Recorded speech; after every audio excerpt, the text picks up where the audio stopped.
Hey everyone, welcome back to Corporate Decoder, the place where we unwrap the often tangled world of corporate finance. Today we are diving into the Dan Ives Wedbush AI Revolution ETF report, and let's just say this is not your typical Wall Street fairy tale.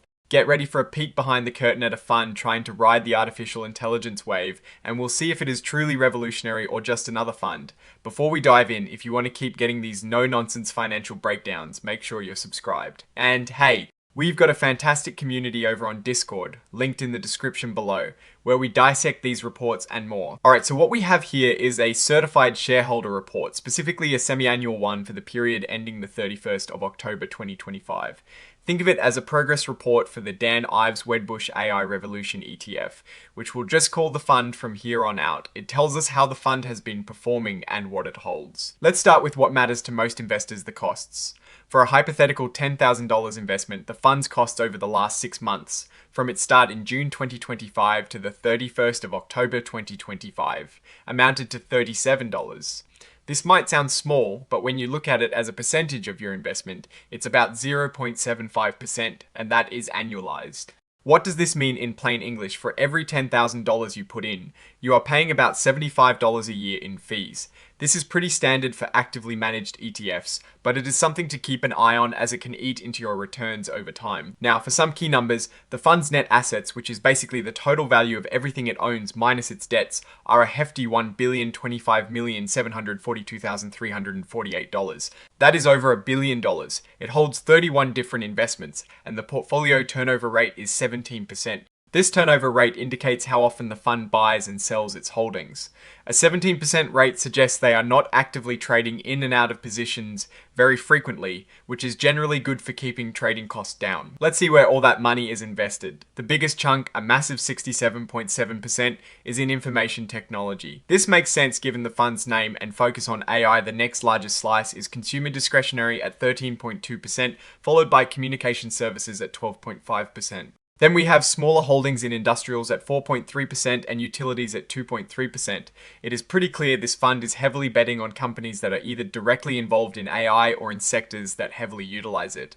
It is a concentrated bet, which can lead to higher rewards but also higher risks. This section is where we see the actual companies the fund is invested in. Scrolling through this, we see some big names. In communication services, we have Alphabet Incorporated Class A and Meta Platforms Incorporated Class A. For consumer discretionary, we see Amazon.com Incorporated and Tesla Incorporated. But the real meat is in information technology. We're talking Advanced Micro Devices Incorporated, Apple Incorporated, Broadcom Incorporated, CrowdStrike Holdings Incorporated, Micron Technology Incorporated, Microsoft Incorporated, Nevada Idia Corporation, and Palantir Technologies Incorporated. Just to name a few, these are all companies deeply involved in or benefiting from the AI revolution.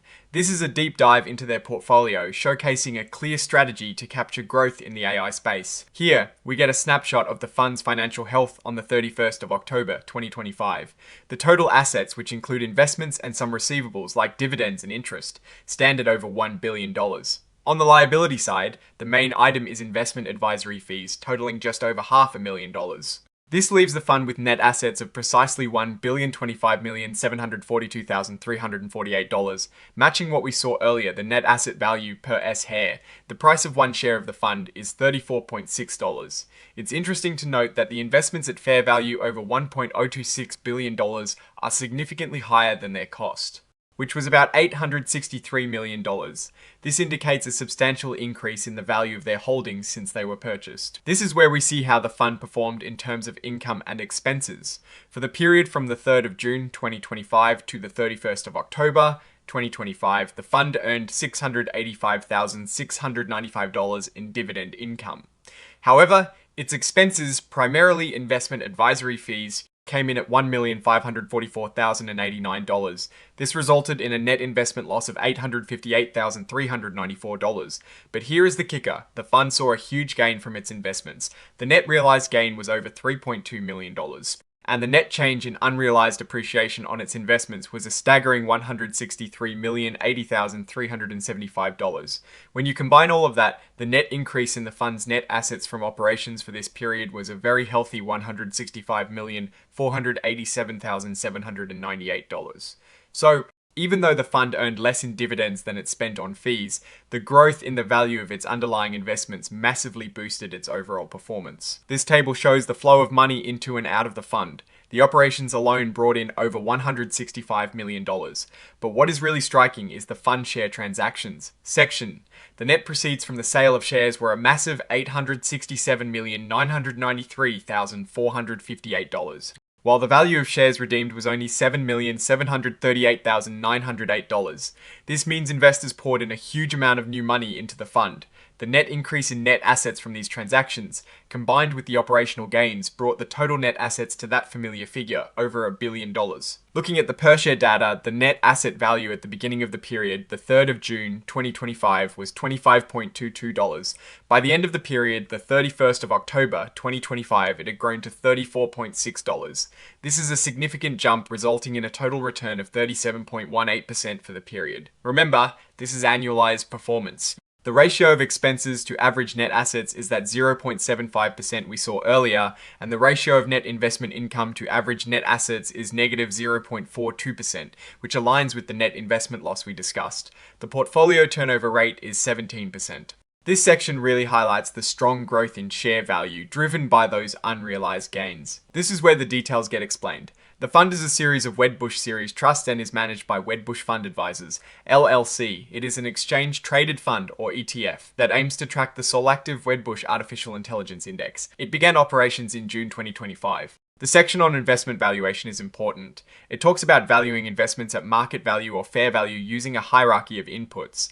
Level 1 for quoted prices in active markets, Level 2 for observable inputs like interest rates, and Level 3 for unobservable inputs.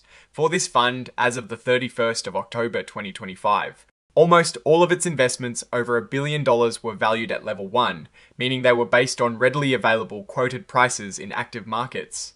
This suggests a high degree of transparency and liquidity in the fund's holdings. This part delves into how the fund's board of trustees reviewed and approved the investment advisory agreement with Wedbush Fund Advisors, LLC.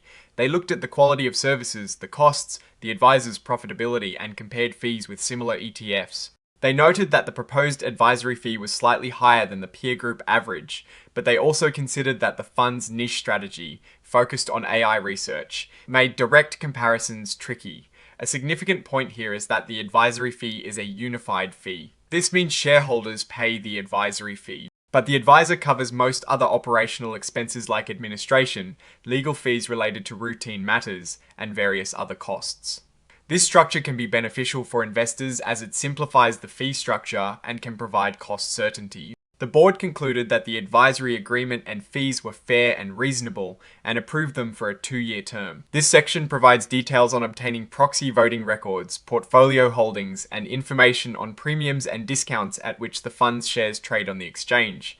It reiterates that you can get this information by calling a toll-free number or visiting certain websites. Now, let's talk about the broader picture and my take on this fund. The Dan Ives Wedbush AI Revolution ETF is making a very specific bet on the future of artificial intelligence. And while AI is undoubtedly a revolutionary field, the risks associated with it are substantial. The report highlights technology risk, noting that these companies rely heavily on data, and inaccuracies or flaws in that data can severely impact their effectiveness. Many AI companies are also young, have limited resources, and face intense competition. This means that while the upside potential is huge, the downside is equally significant. Think of it as investing in the builders of the future, but acknowledging that the blueprints might still be a bit rough around the edges. Another critical point is passive investment risk. This fund isn't actively managed by a team trying to pick winners and losers based on their own judgment. Instead, it follows an index. This means if a company is removed from the index, the fund sells it, regardless of whether it is a good idea financially. This hands-off approach can be great for keeping fees low, as we saw, but it also means the fund can't strategically avoid down markets or pounce on unexpected opportunities outside the index. You are riding the index's wave for better or for worse. So, what is the verdict on the Dan Ives Wedbush AI Revolution ETF? On one hand, the fund has clearly capitalized on the AI boom, as evidenced by the substantial unrealized gains and impressive total return for the period. Its heavy concentration in leading technology companies that are driving AI innovation suggests a strong conviction in this sector's future growth. The unified fee structure is also a positive for investors, simplifying costs and shifting much of the operational burden to the fund manager. However, this is not a fund for the faint of heart. The heavy concentration in a single, rapidly evolving sector like AI carries significant inherent risk. The report explicitly calls out AI technology risk and passive investment risk, highlighting that the fund is tied to the performance of its specific index and the volatile nature of AI companies. The market can be unforgiving, and while the past performance is strong, future results are far from guaranteed. Investors need to be comfortable with a high degree of volatility and the possibility of significant drawdowns if the AI sector faces a downturn or if the index methodology doesn't perfectly capture the true innovators. In essence, this ETF is a powerful bet on the continued ascendance of artificial intelligence, backed by major tech players. If you believe in the long-term trajectory of AI and are willing to accept the associated risks for potentially high rewards, this fund might be something to consider. But approach with a clear understanding of its concentrated nature and the inherent volatility of the tech sector. Alright, that is our deep dive into the Dan Ives Wedbush AI Revolution ETF report.